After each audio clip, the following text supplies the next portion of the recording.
On today's episode of Time About the Movies, Steven Soderbergh is back with an ensemble cast in a movie about a highly contagious virus taking over, and it should be interesting, but no, it's not. Contagion, and I might be the only one that thinks this, but we will delve into that coming up in just a little bit here. But also we have I completely forgot, the much better movie that came out this weekend that nobody went to go see when it came out. Tom Hardy, Joel Edgerton, and Nick Nolte starring in the sports drama Warrior. Kevin Hart with his first theatrical stand-up comedy movie, Kevin Hart, Laugh at My Pain. Happy Madison with their third strike in a row this year, with Bucky Larson, Born to be a Star, and Billy Brooks' brother, starring with Surinder Swan from Breakout Kings and Creature, which is a movie that does not look like at all it should be released in theaters, but somebody decided to do that over at the Bubble Factory. But then again, it's the Bubble Factory, which I haven't heard from them in a while. But anyway, September 9, 2011, 5 films to take a look at. Time About the Movies.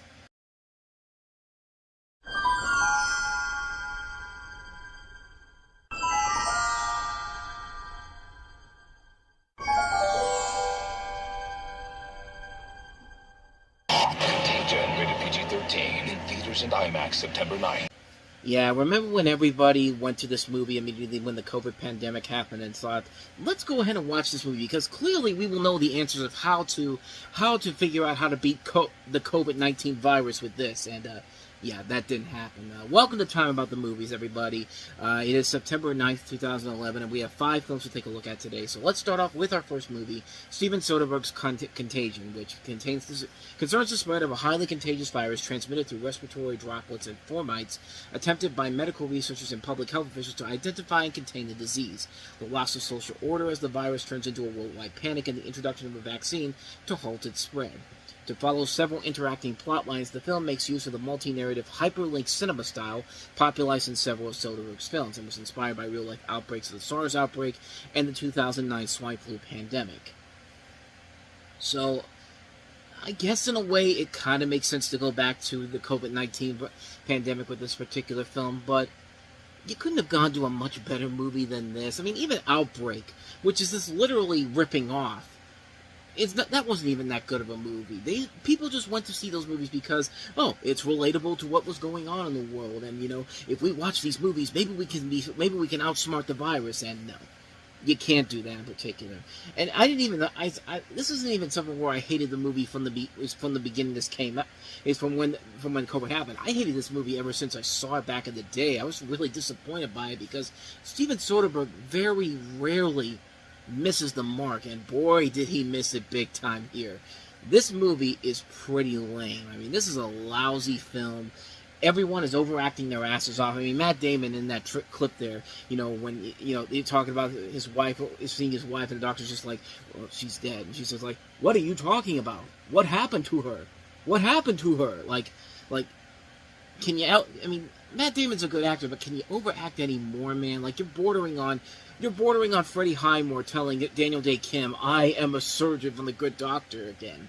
Like, but on top of that, the whole movie is just nothing but boring talk, and it's just like you gotta make this much more interesting, that when you have a virus that's going to affect the entire world, and all you're doing is watching all these people inside of these rooms just doing nothing but talking and talking and talking. We don't need talking, we need action, goddammit. Something happened in this movie. Like, I never got it. I never got into it when I first saw it in theaters over 15 years ago.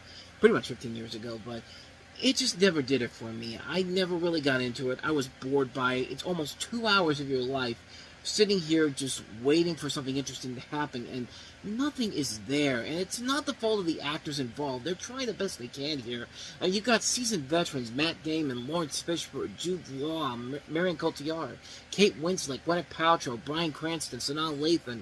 You have Elliot Gould in here. I mean, how long has he been in a movie that's actually been tolerable and good? I mean, there's a lot of good people in here, and there's just literally nothing to make this interesting at all. I'm not asking you to go into action movie territory, but you gotta give me something more than just a boring sit-down TED Talk with all these different celebrities. Because that's what it feels like it is. You're sitting in a lousy TED Talk waiting for somebody to tell you something interesting or how we're gonna fix this problem, and it's just not there, man. It's a boring movie. It's lifeless. There's nothing about it that works. It's a very rare misfire for Steven Soderbergh. He makes a lot of good movies, but this is one of his few misfires that he has. And I know I'm gonna be the one person out there that says that, because most people do like this movie. And this is one of those ones where I have to disagree with you on it. Contagion really sucks. Plain and simple. So let's go ahead and move on to the best overall movie this week. The one that should have made this money that Contagion did, because Contagion blew up the box office in a big way. Meanwhile, Warrior, nobody went to go see it. PG-13 in theaters September 9th. Then again, kind of like with Winnie the Pooh earlier in the year, probably not a good marketing campaign for this particular movie. Killed this in the long run, but this film definitely is much better than the trailers let on here. You have Tom Hardy and Joel Edgerton as two estranged brothers whose entrance in a mixed martial arts tournament makes them come to terms with their lives and each other. And you have Nick Nolte as the father figure, who actually got nominated for an Oscar for this. Jennifer Morrison, Frank Grillo, Bryan Callen. You have a lot of real-life MMA and combat sports fighters in here, like Kurt Angle. And it's directed by the guy who did Miracle, Gavin O'Connor, who is not a bad director overall. And this is a film that I do really enjoy the hell out of it. It's a movie that reminds me so much of the first Rocky movie. Like, it's a smaller story. It's a story about these two brothers who eventually will have to face each other in the ring. And it's a very compelling movie. It's a movie that does keep you on the edge of your seat with these solid performances all across the board. These two really do feel like brothers. You do feel their connection. You feel their problems when they have to figure out, how are they going to enter this whole thing overall. And it's a very good movie, and it's not afraid to go down a beaten path when it needs to. And it's definitely very reminiscent of the first Rocky movie, and the fact that it's a triumph of the human spirit, and not everybody is going to win the day, but you get those little victories along the way that doesn't involve the actual thing you're going into here. It's a very solid movie. It's a movie where you don't want to see either one of these guys win or lose. Like, you really are rooting for both of them to come out of this stronger than ever, and it just works so well. It's one of my favorite movies of the year. One that sadly, like I said, got really passed on out of the box office. It wasn't a big hit. It only brought in like $23 million over the budget of $25 million. It didn't even make its budget back after the worldwide grosses, and it's a shame because it's a really damn good movie. It's one that really needs another bit of appraisal, which I think it has gotten over the years. It's been out on 4K. There's been steelbooks for it. It has had that cult following to it. So I am glad to see that there is an audience building for this movie, because it definitely needed it back then. But I am glad to see that it's getting it now. Warrior, easily one of the year's best movies. One of the most underrated gems of the year, quite honestly. So that is easily the best film of this entire weekend. But hey, a little good Kevin Hart stand-up comedy wouldn't help you either. I'm emotional. I'm crying. I'm a mess. No. No. She wasn't ready. She wasn't ready. I mean, that's one of the more memorable lines from the show. Experience the show that quickly became a national phenomenon and get an up-close and personal look at Kevin Hart back in Philly, where he began his journey to become one of the funniest comedians of all time. You will laugh till it hurts. Well, technically, I wouldn't say you laugh till it hurts, but this is still some pretty funny stuff, though. I got to Kevin Hart kind of late on in the game. I knew about him early on from stuff like Scary Movies 3 and 4, and also Soul Plane, where it's amazing that dude survived that movie, because he was the leading star of Soul Plane. And again, half the people in that cast, you've got to be amazed on the fact that they started one of the worst movies ever, and yet most of them did not lose their careers. They actually got better. Some of them won Academy Awards. I mean, some of them went on to be respected entertainers. I mean, Kevin Hart is definitely the prime example of that. The fact that he survived that, I mean, he's not human. I mean, it's like the critic whenever he talks about Sylvester Stallone. Who could survive Rhinestone? He's not human, I tell you! Like, that type of thing. And in this movie, yeah, it's exactly what you expect it to be. It's a stand-up movie with Kevin Hart doing what he does best, and guy's pretty good at it. He can be really funny at times. I mean, he has a lot of good funny moments in this, a lot of good stand-up scenarios, and yeah, it's really good funny stuff overall.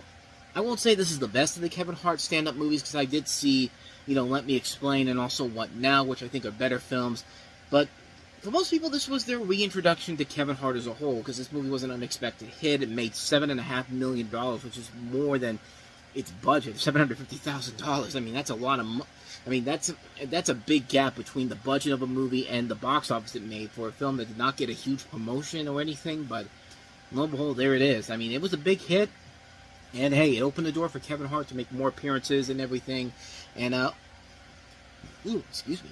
It opened the door for Kevin Hart to become the entertainer that he has become in the years since then, and still a reliable draw and still very funny even after all these years. So yeah, what more can you say, man? Kevin Hart, we can laugh at his pain all he wants to, but if it's making us laugh, then so be it. So we're certainly getting a lot more laughs in that film than our next movie, which is Bucky Larson, Born to Be a Star. And if you want to see some of the most annoying goddamn marketing in your entire life, then take a look at this. Bucky Larson, Born to Be a Star! Let's get fucked up! That's all you got to say to that marketing campaign. Just, yeah, plain and simple. I don't even know if I'm going to be able to show that. I might have to censor that, but I'm sorry. That was a horrible, horrible marketing campaign for this movie. But then again, you wouldn't expect anything less from a movie directed by Tom Brady. No, not that Tom Brady. The Tom Brady that used to have respectability when he worked on The Simpsons and The Critic, but then became a Hollywood director and became known for such misfires as The Hot Chick. But okay, technically The Comebacks was kind of a fun movie overall, but it was certainly a lot better than the Freebird Seltzer spoof movies. But now he's back to garbage again with Bucky Larson, Born to Be a Star, and I wanted to use that joke one last time because this is the last thing that Tom Brady ever directed. So take one last swing at that. So, in this movie, Nick Swardson stars as a man-child whose reserved parents were famous porn stars and plans to follow in their footsteps. Which would work for any other person, but not this dweeby, stereotypically nerdy character that looks so god-awful. Like, it's amazing that this thing got off the ground as it did. And you know they got it off the ground because Adam Sandler's a big draw at Sony, and he can pretty much do whatever he wants to. You know, this is the third film this year that is one of the worst movies of the year. Like, this is just when you thought that was not bad enough, Adam Sandler will bring one more bad movie to the table in November with the last one we have here, but the film doesn't work because it's just not funny, and it's annoying. It is so goddamn annoying. The entire movie is nothing but is really bad comedy, in a cock-teasing movie that tries to make you think that you got a movie about a porn star, so you're going to see a bunch of porn stars and you hear a lot of boobs and all that. You do not see that at all in this fucking movie. This whole movie is a con. You go in there thinking you're going to get so much more. They lock the door behind you, and you're forced to sit there and be tortured for an hour and a half while watching this. That's what this movie is. That's what this ungodly mess of a film is.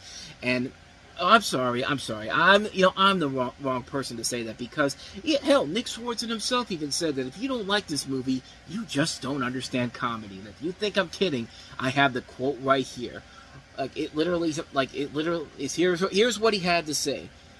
He said he blamed the poor financial showing of the difficulties of advertising the material. Gee, when you advertise it like the way you did with that, I can't see why people wouldn't want to come to see this movie.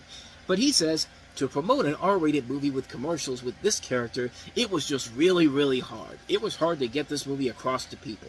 The trailers in theaters were really tame because we couldn't show any of the insanity, and even if we did it, it wouldn't hit because it had no context. It was just really frustrating. He predicted the film would find more appreciation on DVD. It did not. This thing was quickly forgotten so much. Like, it didn't even make back its budget of $10 million. This thing made $10 million. This thing cost $10 million to make. You can't even make your money back from that. But in the same interview, and this is the kicker right here, I knew the critics were going to bury us because of the acting, how it was written and directed. None of these reviewers were psyched to see Bucky Larson and laugh. They go with the mentality, fuck these guys for making another movie. They go in there to kind of headhunt. It makes me laugh because it's just so embarrassing. It makes them look like such morons. No, it makes you look like a moron because your name is all over this puppy, and I'm sorry, you're not a reliable box office draw, man. So yeah, you did this all to yourself, and man, it's amazing how in one movie he makes himself even more obnoxious than fucking Rob Schneider did. Like, Rob Schneider, I'll give him this. The man is passionate about the movies he makes, no matter how terrible they are. Like, no matter what he does, he's just like, I don't care, I'm going to keep doing them because people keep going to see them. He sells those movies. Nick Swardson, he couldn't even sell this one movie, and it crashed and burned so goddamn quickly afterwards. It's just like what did you think was going to happen when this movie came out? Like, it's just, it's inexcusable. It's an inexcusable mess of a film. It's a terrible movie. It doesn't work because it's not funny. It's not clever. It's not ridiculous. It's not stupid. I mean, it's stupid. It's not the fun kind of stupid though. Like, you don't understand comedy. No, you don't understand comedy you don't understand what good. I'm losing my train of thought. I can't even think straight. It's you that's the one that doesn't understand comedy, because if you think that this is funny, then you are out of your goddamn mind. And it's no shocker that he went back to being Adam Sandler's little bitch in movies, because he keeps showing up in every other Adam Sandler movie since then, and has not gotten any better with time. And it's just like, it's amazing how in one fell swoop you out Rob Schneider with your lack of accepting failure when you fail miserably, because you failed miserably with this piece of shit. See, it's not really much of a shocker with this one. This one's pretty bad, so. Not as bad as our last movie, though, which at least Bucky Larson look like it's trying to make it for the big screen. Why in the world would you put a movie like Creature out in 1,500 theaters?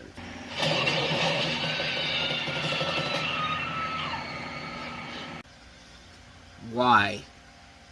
Why is this in 1,500 theaters? Why in the world would you think that this was going to be a successful movie that you have to put it in 1,500 fucking theaters? This movie literally looks like... A DVD is not good enough for this. This should have been a Sci-Fi Channel movie of the week.